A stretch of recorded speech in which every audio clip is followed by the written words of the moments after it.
Moi qui ai côtoyé des gens, entre guillemets, qu'on va dire du mouvement un peu racaille, forcément dans les banlieues on en connaît un petit peu, hein, bah, ils ont tous un dénominateur commun, ils sont américanisés, ils ont tous une casquette à l'envers, ils sont tous bon après il y a le langage de banlieue, bon ok, c'est voilà, mais j'ai remarqué qu'ils ont une particularité, c'est qu'ils sont vachement égocentrés sur eux-mêmes.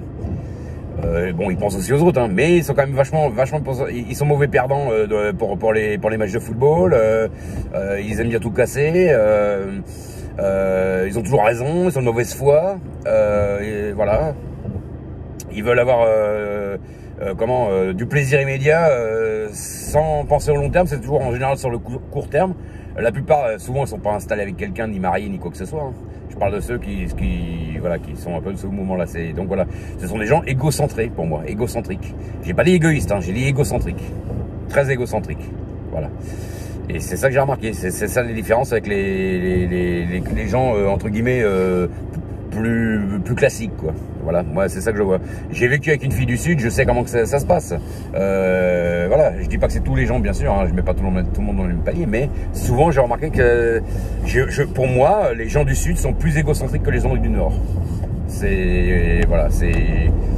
Voilà.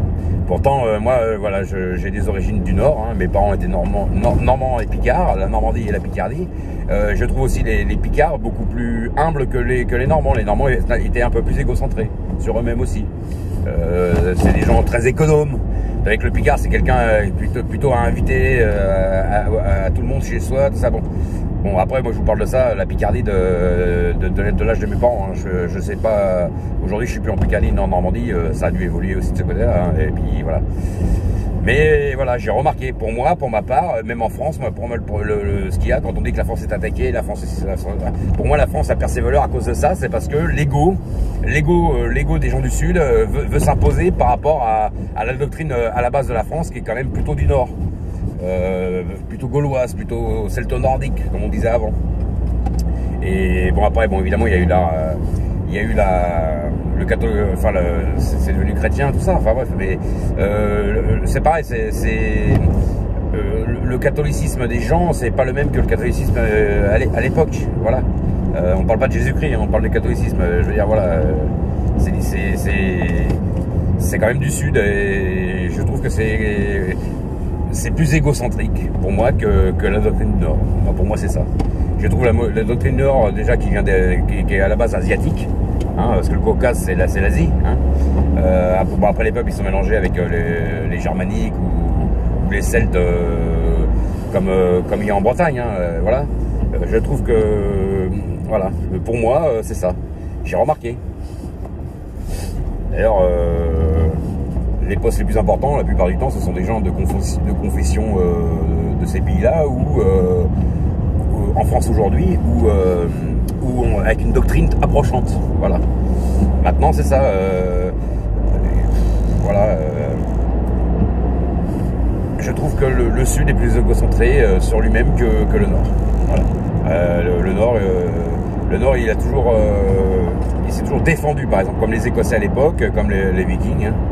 C'était toujours des empires qui ont essayé de les faire plier, comme les Anglais aussi, ils ont fait avec les Écossais.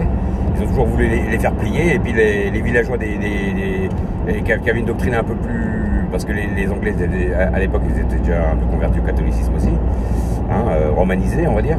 Et ben, j'ai remarqué que tous ces peuples-là de là, comme les Asiatiques, hein, les Asiatiques aussi, c'est pareil, hein, ils ont été... il y avait les Khmers rouges hein, qui ont pris le pouvoir au Cambodge, hein, c'est un empire aussi, hein, c'est pareil, hein, toutes ces anciennes doctrines d'avant ont été chamboulées et remplacées par d'autres. La doctrine de l'ego, moi j'appelle ça, comparée à la doctrine plus humble de l'altruisme, voilà. Après, évidemment, les gens, ils ont aussi leur part d'égocentrisme, tout le monde. Mais il y a des pays où c'est pas leur qualité première. Leur qualité première, c'est plutôt le partage. Et il y a d'autres pays, leur qualité première, c'est plutôt l'égocentrisme, je trouve. Voilà. Après, je dis pas ça méchamment. Hein. Moi aussi, je suis égocentrique par moment, comme tout le monde. Hein. Voilà. Mais j'ai remarqué qu'il y a une catégorie de personnes, plus souvent, dès qu'ils parlent, ils parlent que d'eux. Ils parlent jamais de vous-même. Hein, et puis ils sont vachement axés sur eux. Enfin voilà. Bon après évidemment faut penser à soi aussi, hein, bien sûr. Mais j'ai remarqué que c'est que ça souvent. C'est les gens qui veulent du plaisir immédiat, qui veulent avoir la vie le plus facile possible en faisant galérer les autres à leur place. Voilà. C'est un système pyramidal, avec une personne en haut qui domine tout le monde et ceux qui sont en dessous. C'est de l'égocentrisme, voilà. Alors, bon, on est tous plus ou moins égocentriques aussi, par moment, ça dépend, hein, mais je veux dire, voilà, c'est pas... Il y a des endroits, c'est pas notre doctrine première. Enfin, voilà, moi je pense comme ça. Allez.